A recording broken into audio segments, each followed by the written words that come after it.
mulai dengan berdoa terlebih dahulu. Berdoa dimulai.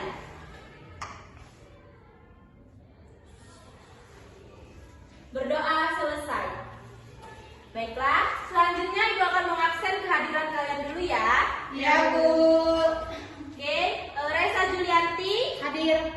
Tria Ananta Hadir, Bu. Bella Rosa Hadir, Bu. Echa Aldina Hadir, Bu. Firdaus Hadir. Sutra Hadir, Bu. Mugiarti Nurul Rizky Patrama Hadir. Denny Supriyadi. Hadir. Hadir. Oke, baiklah, berarti semuanya hadir ya. Ya, Ya, Bu. Bu. Ini kita hari ini. Iya, nihil kita hari ini. Oke, baiklah. Untuk materi yang akan kita pelajari pada hari ini, kita akan mulai mengenal materi itu teks eksplanasi, di mana kita akan belajar untuk menulis teks eksplanasi. Bagaimana? Apakah teman? Oke, baiklah. Apakah anak-anak sekarang sudah siap untuk mulai belajar? Siap.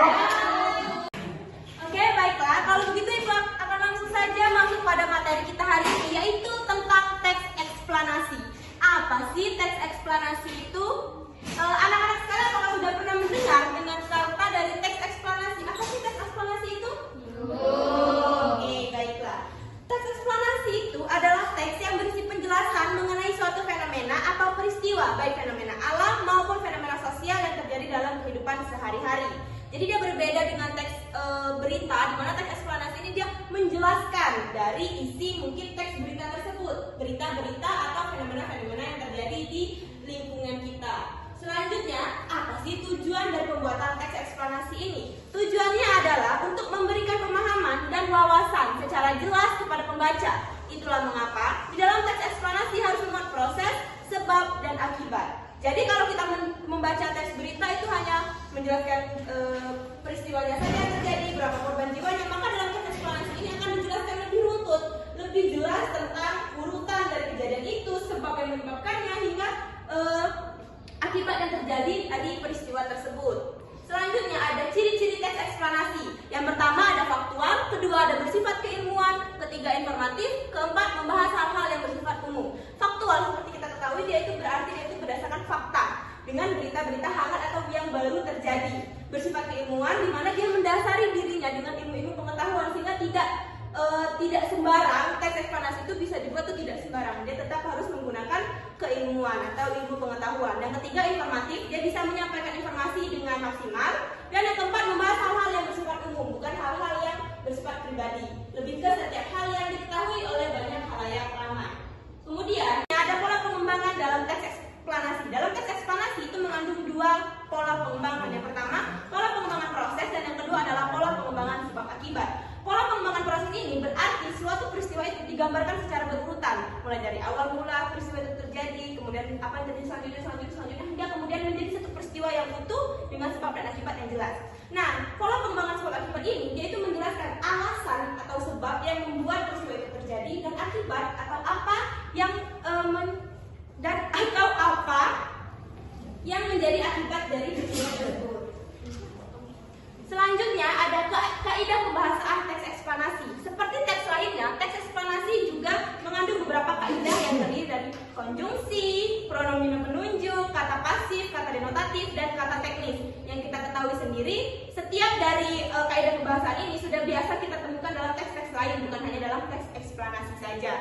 Selanjutnya, itu ada struktur dari teks eksplanasi. Ada strukturnya. Yang pertama ada identifikasi fenomena, yang kedua ada gambaran rangkaian kejadian, yang ketiga ada ulasan. Jadi kita harus mengidentifikasi terlebih dahulu fenomena atau peristiwa yang terjadi, kemudian kita gambarkan rangkaian kejadiannya atau urutan kejadiannya dengan jelas, berikut juga dengan sebab akibatnya.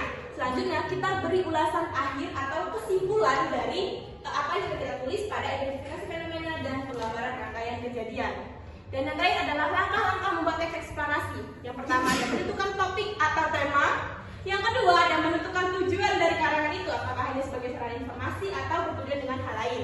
Dan yang ketiga ada mengumpulkan data dari berbagai sumber. Berdasarkan tadi ciri-cirinya dia bersifat keilmuan. Jadi dia mengumpulkan banyak data dari berbagai sumber, bukan hanya satu sumber saja. Kemudian yang keempat, menyusun kerangka karangan sesuai dengan topik yang dipilih agar menjadi suatu pernyataan umum, deretan penjelas dan penutup atau interpretasi. Dan yang terakhir adalah mengembangkan kerangka tadi menjadi suatu karangan teks eksplanasi. Baiklah, itu saja yang dapat Ibu jelaskan tentang teks eksplanasi. Berikutnya, jika ada yang ingin ditanyakan, boleh ditanyakan kepada Ibu. Selanjutnya, setelah kita memahami teks eksplanasi, kita akan melakukan latihan bersama untuk mengasah apakah kalian sudah mengetahui apa itu teks eksplanasi dan bagaimana cara menulis teks eksplanasi. Selanjutnya, Ibu akan memberi kalian latihan tentang teks eksplanasi dan bagaimana cara membuat teks eksplanasi yang baik dan benar sesuai dengan strukturnya, kebahasaannya, dan juga dengan pola pengembangannya.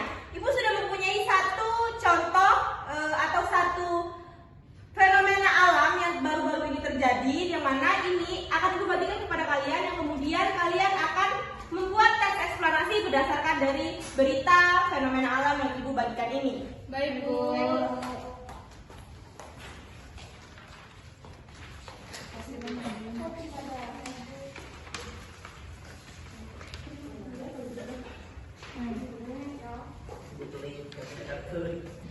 Nah, di situ sudah ada berita tentang Gunung Merapi di Sumatera Barat yang baru-baru ini meletus. Nah, Ibu ingin kalian membuat teks eksplanasi sesuai dengan struktur, kebahasaan, dan juga dengan pola pengembangan berdasarkan dengan teks berita tersebut.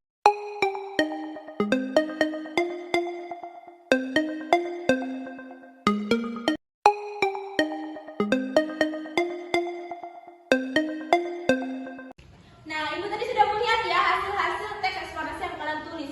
Semuanya sudah baik, strukturnya sudah sesuai, kebahasaannya juga sudah banyak yang kalian gunakan, baik dengan konjungsi maupun kata pasifnya dan lain sebagainya. Begitupun dengan pola perkembangannya, kalian sudah menetapkan mau pola perkembangan proses atau pola perkembangan sebab akibat.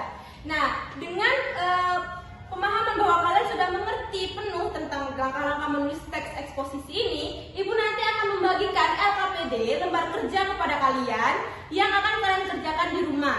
Di lembar LKPD itu sudah lengkap bagaimana caranya, apa saja yang Ibu tugaskan, kemudian nanti akan kalian kerjakan di rumah dan akan dikumpul pada pertemuan kita berikutnya.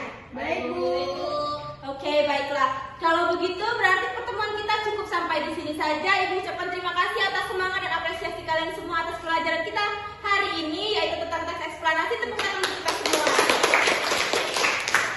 Ibu akhiri, assalamualaikum warahmatullahi wabarakatuh. Waalaikumsalam warahmatullahi wabarakatuh.